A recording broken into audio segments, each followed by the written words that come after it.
So, after coming home from a Titans win, man, I'm pretty tired because, I've just been out of the house all day.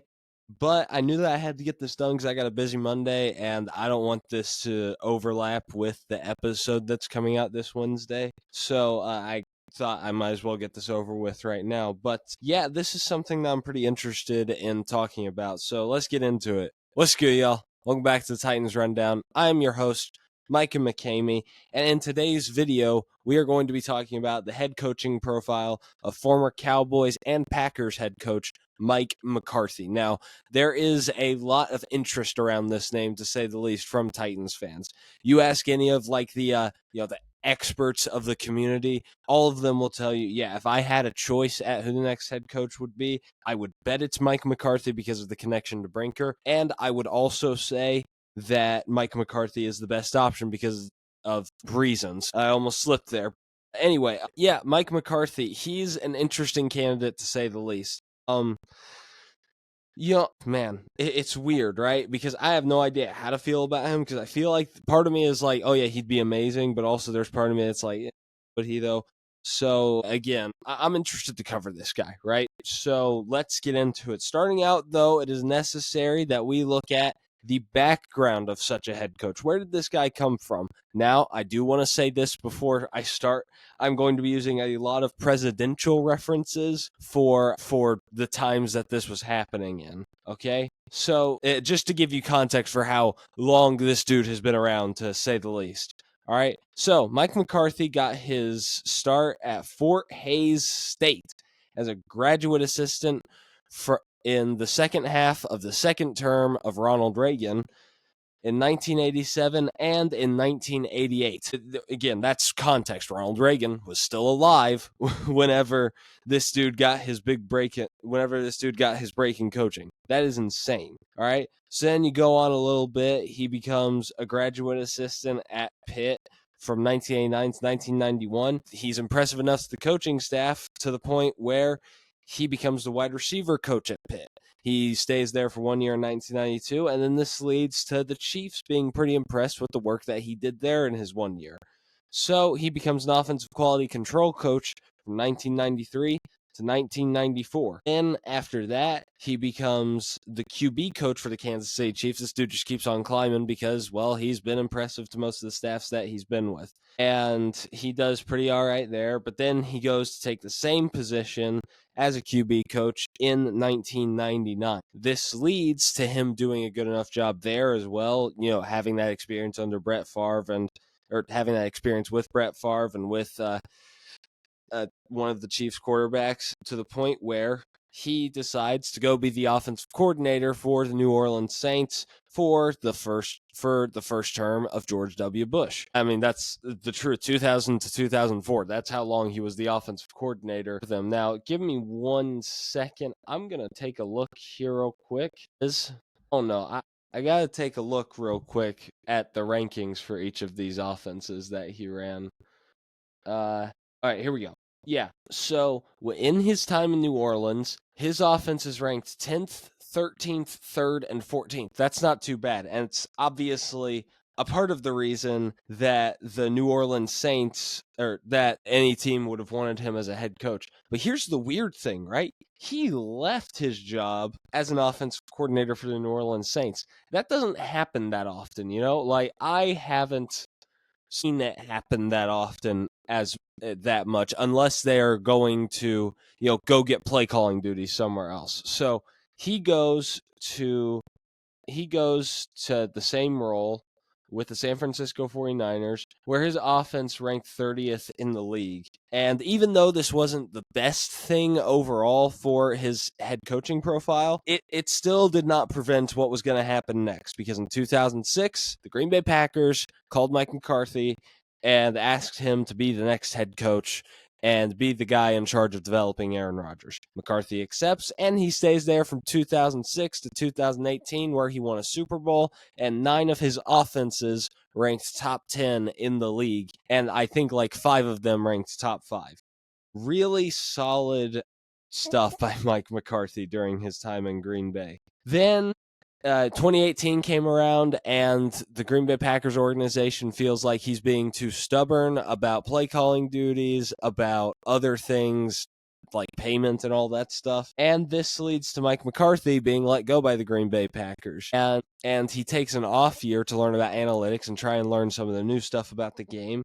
And then this leads to 2020, where the Dallas Cowboys, coming fresh off of the, I believe, Jason Garrett era, decided, you know what? I want a stable coach. So they call up Mike McCarthy and they make him the next head coach. He stays there from 2020 to 2024. His tenure started with an injury-riddled season and it ended with an injury-riddled season. I just find that kind of funny. And I would be going into more detail about these, but that will be for like later, if you will, like for the positives and the negatives. But yeah, that's his whole background. There's a lot of stuff in here. Again, he started when Ronald Reagan was still the president of the United States.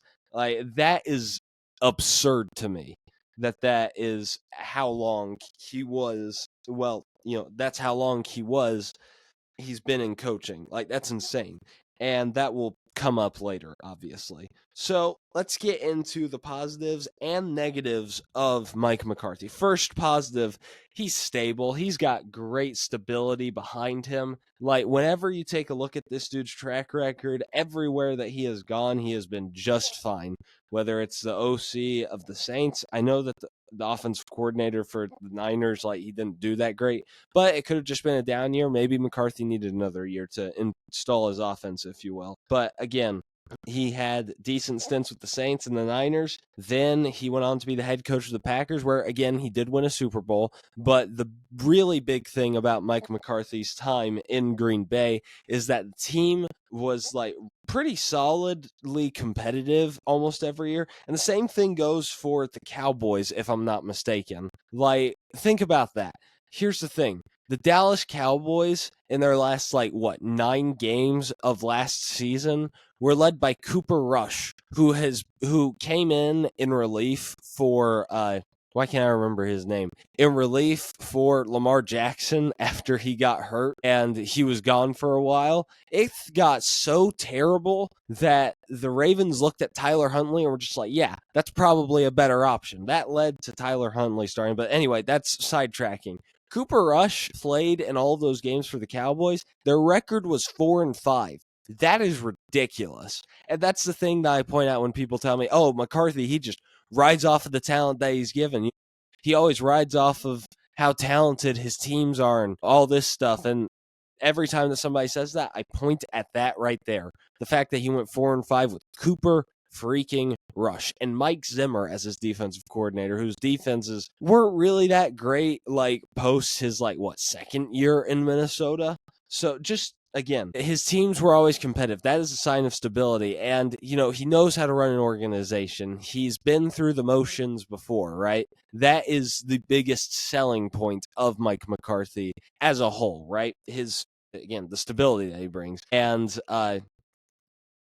it's just nice to have a candidate on the table like that. But that's the first and probably the biggest positive that he has. The second thing is that he's an offensive mind. Look, okay, I'm not going to favor an offensive mind over a defensive mind. I'm pretty neutral whenever it comes to that. Like, I'm thinking as long as they're a good leader and they know how to hire a good staff, I am completely fine with whoever they bring in as whatever they bring in as next head coach whenever it comes to offensive versus defensive mind. Like, they could be an offensive genius or they could be a defensive grit and grind guy, right?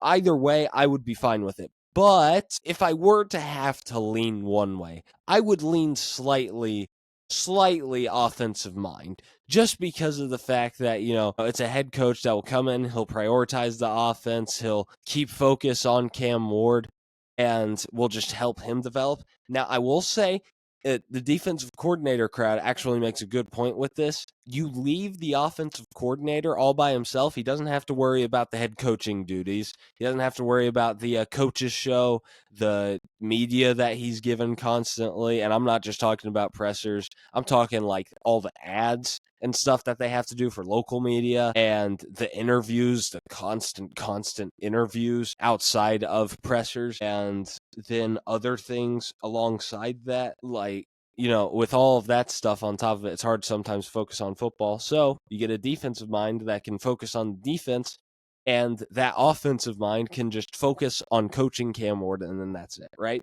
So that's the thing about that. But still, offensive mind is probably my more favorite thing, just because even really good head coaches sometimes mess up with their offensive coordinator hirings. And if we were to hire a defensive coordinator as a head coach and he completely flops on that offensive coordinator hiring, then Cam Ward's career could be very well screwed. And I'm not trying to put that lightly. Like, that's just the truth. Like, it could, like, that's all I'm saying is that, like, it just could happen. Anyway, I really like the fact still, though, that it is an offensive mind, right? Just because, again, been through the ropes, learned a lot. And ironically, he doesn't do like too much play action, which makes me think, hey, maybe he could help Cam Ward's pocket passing develop. But again, that's something that I hope that McCarthy picked up in his year off, the play action passing and all that stuff. So anyway, offensive mind, solid thing. The last thing that I want to say for the positives is something that may be considered a cop out. I don't know. I really don't care. But it's Mike McCarthy's. It's what happens after Mike McCarthy. We've seen it twice. Green Bay Packers get rid of him as the head coach. He steps down or mutually parts ways or whatever. The Packers go on to hire Matt. They go on to hire Matt LaFleur, who is one of the best offensive minds in the NFL, no matter what Green Bay Packers fans try and tell you. Honestly, yeah, go ahead, hire him. Send him down to Tennessee as punishment. I would absolutely love that. We were supposed to hire him in 2018 anyway. We were the betting favorite, but no, we decided to go with Vrabel. But anyway, I mean, that was something. And then also post McCarthy, the Cowboys ended up with Brian Schottenheimer, who, even though their record isn't amazing, Schottenheimer has been one of the better head coaches in the NFL this year. I 100% believe that. The Cowboys play hard for him. They are pretty strict discipline wise. Like, it's just like he's been a very good head coach. Now, my thing is that there's some type of thing whenever McCarthy leaves that the general manager or the front office are just, they know what to look for in a good head coach the next time that they try and go after somebody. And I think that that is something that is in compliment to McCarthy. They saw what happened with McCarthy in interviews, so now they're just like, okay, let's try and look for some of those similar traits with these next head coaches. And, well, they did. Now, I will say the Cowboys more so kind of looked into Schottenheimer, if you will, just because, like, they fired McCarthy so late that they didn't have that much time to interview anybody else outside of him and, like, Kellen Moore, who was predestined to go to the Saints, let's be real. But anyway, again, still, I think that the post-McCarthy era is actually one of the bigger positives that people don't talk about. I think that what happens after him ends up being a pretty decent thing. And I'm completely okay with waiting a couple of years where, there are a couple of years where we feel like we've hit our ceiling with McCarthy and he either gets fired or retires. And then that leads to us getting a better offensive mind, a more innovative offensive mind in our next head coach that ends up being really great, right? That is something that I like personally. But anyway, now we got to get into some of the negatives of Mike McCarthy because there are still a couple of red flags, right? No coaching candidate is perfect. So the first thing is that, well, he's old. Again, like I said, I kept on hinting at this earlier on in the episode whenever I was trying to tell y'all about, like, oh yeah, he started when Reagan was still alive. He coached during the Bush administration, both Bush administrations, and the Clinton administration. Like, this dude is old. And I'm not trying to say that 80s babies are old. That's not what I'm trying to say here. What I'm trying to say is that somebody that was born in, like, the 60s, like, he's 60. And that's the thing, is that, like, he's 60 and he acts 60. That's the biggest thing. Is that, like, if he was 60 and he still had, like, John Gruden's energy. I mentioned this in my article. Like, John Gruden, he feels really energetic and fiery. And, like, if he were to get hired as the next Titans head coach, that's not going to happen. But if it were to happen, that he would bring some sort of fire back within the Titans building, right? I don't feel that with Mike McCarthy. It's the weirdest thing. And I don't mean that as in, oh, I don't feel like he's motivated because he's fat. No, I'm not trying to credit some random radio show host that's trying to tell you that I don't give Mike McCarthy enough credit because he's fat, right? That's not what that is. right? But what I am saying is that he definitely comes off as lethargic. Now, again, I'm not saying it because he's big. I think Andy Reid is completely motivated and he has a little bit of a fire under him, right? I felt that feeling. Like, I did the flag thing during the game today, and I felt that feeling of like, yeah, no, he's ready. He's motivated. He's fiery, right? Like with McCarthy, I just don't feel that. So, again, his elderliness, and that also applies to his offense, that his offensive play calling has been considered out of date, if you will. So that's another thing that should be a little worrying. But again, right, his elderliness contributes to the fact that, well, he's not going to be around for too long as the Titans head coach. So yeah, I mean, it's not the best thing. The next thing that I wanted to mention was his clock management. And this one will be really fast. It's just like every time that I look at Mike McCarthy's clock management, it just makes me laugh, and it just makes me think like, golly, Callahan. Some of this stuff is stuff that I would expect Callahan to do, let alone a Super Bowl champion head coach. It's weird to me, right? The only one that I can think of specifically is the one, again, I mentioned in the article, 2021 playoffs, San Francisco 49ers versus the Dallas Cowboys in the wild card round. The Cowboys had a rough game up to this point, but it's okay. They're only down by one touchdown. They go score here, and they end up going into overtime, and who knows what happens there. But what happens is that Mike McCarthy and company, and I say and company because Kellen Moore was calling the plays, but in fairness to Kellen Moore, he wasn't like, in fairness to Kellen Moore, I'm sure Mike McCarthy had some input on what the play call was going to be. So what happened was that Kellen Moore and Mike McCarthy call a QB sneak with like 30 seconds. No, not even that. 20 seconds left in the game. The clock runs out to like 8 seconds. They try and get the ball off to snap it and spike it, but they run out of time and then they can't do it. I can't do the play really justice, but if you look up 2021 wild card Chiefs versus the Cowboys highlights, you'll see what I'm talking about. It's really, really bad, right?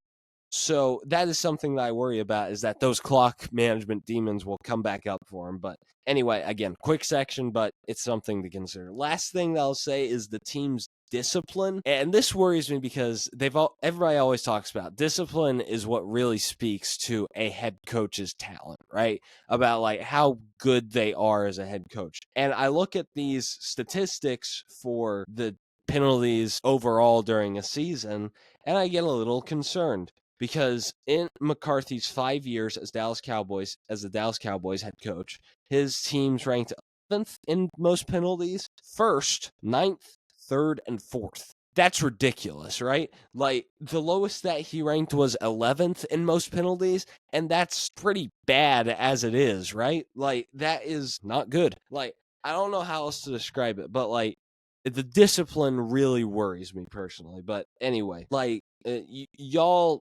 like, look, I know that people are trying to say that Mike McCarthy is a shoo-in. That's not true. I just don't believe that in the slightest, right? Not as in like next head coach. I mean that as in he's a shoo-in to be good if he were to come to Tennessee. I just don't think that's true.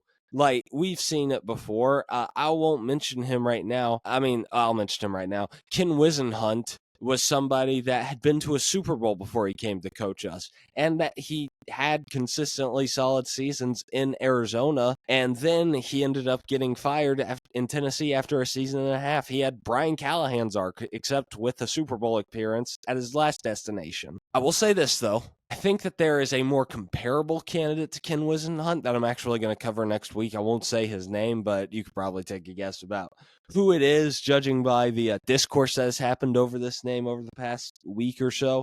Anyway, again, the team discipline worries me. But anyway, overall, what do I think about his likeliness to be the head coach, and how would I feel if I were to get the notification across Twitter one day that said, Titans have officially hired Mike McCarthy as their next head coach? Well, first off, his name is Mike. I'd love that. But the second thing is, I feel like the likeliness of him being the next head coach of the Titans just continues to decrease each day. Like, I feel like that there was a time whenever he was far and away the favorite throughout most of the season, like from week 8, from the first week that we had after firing Brian Callahan to like week 10, 11-ish. I felt like he was the far and away favorite. But more reports started to come out about specific people. Connor Orr said on his podcast that the Titans are actually starting to lean in young, hotshot mind area. And, this is recorded after the Chiefs game, so who knows? Maybe a week from now, this is irrelevant. But just personally, it feels like, in a way, that since the culture is kind of fixing itself slowly but surely every day under Mike McCoy, which, again, honestly, I give some credit to Mike McCoy that the culture hasn't completely died yet. It got close, but after that Browns win, it's been pretty alive recently. So again, I feel like that since the culture is kind of rebuilding itself after Callahan got fired, I feel like that because of that, they aren't as worried about bringing in a experienced head coach, because that was the real appeal of bringing an experienced guy in.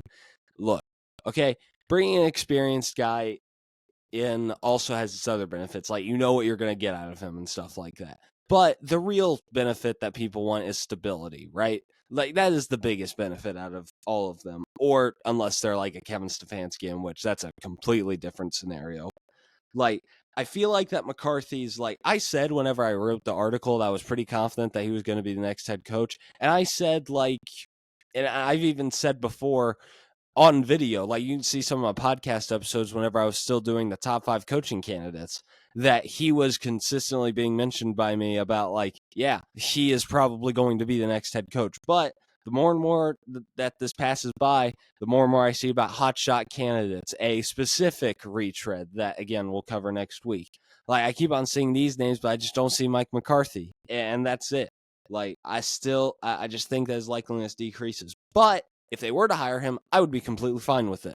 I would see what they were going for. Culture builder that is a CEO type of guy that will be stable at the very least, even if he doesn't bring an insane amount of wins or anything. And I would feel pretty good about the future of the front office. And out of all the coaches, he does have the highest floor. I know it's not a shoo-in for him to be a consistent, winning season guy, but I'm not expecting a Mike McCarthy team to go 2-15, right? I'm not expecting it to get Callahan bad. I'm not expecting it to get McCoy bad. I'm not expecting it to get Wisenhunt bad. At the worst, I'd expect it to get Vrabel bad in those last few years whenever they were going 6-11, 7-10, but still having some competitive losses mixed in there. That is the worst I expect it to get. But anyway, that's it for today's episode. Video. I have Instagram and Twitter under the Titans Rundown, and also linked in my description. I will have a link to the articles if you want to go check those out. And again, I post every Wednesday, Titans Rundown every week, talking about the games, talking about other types of things. And I'm going to be doing this video series until the next head coach is announced, so y'all can look forward to that as well. But anyway, that's going to do it all for me. This has been a rundown of your Tennessee Titans. I love y'all, and tighten up.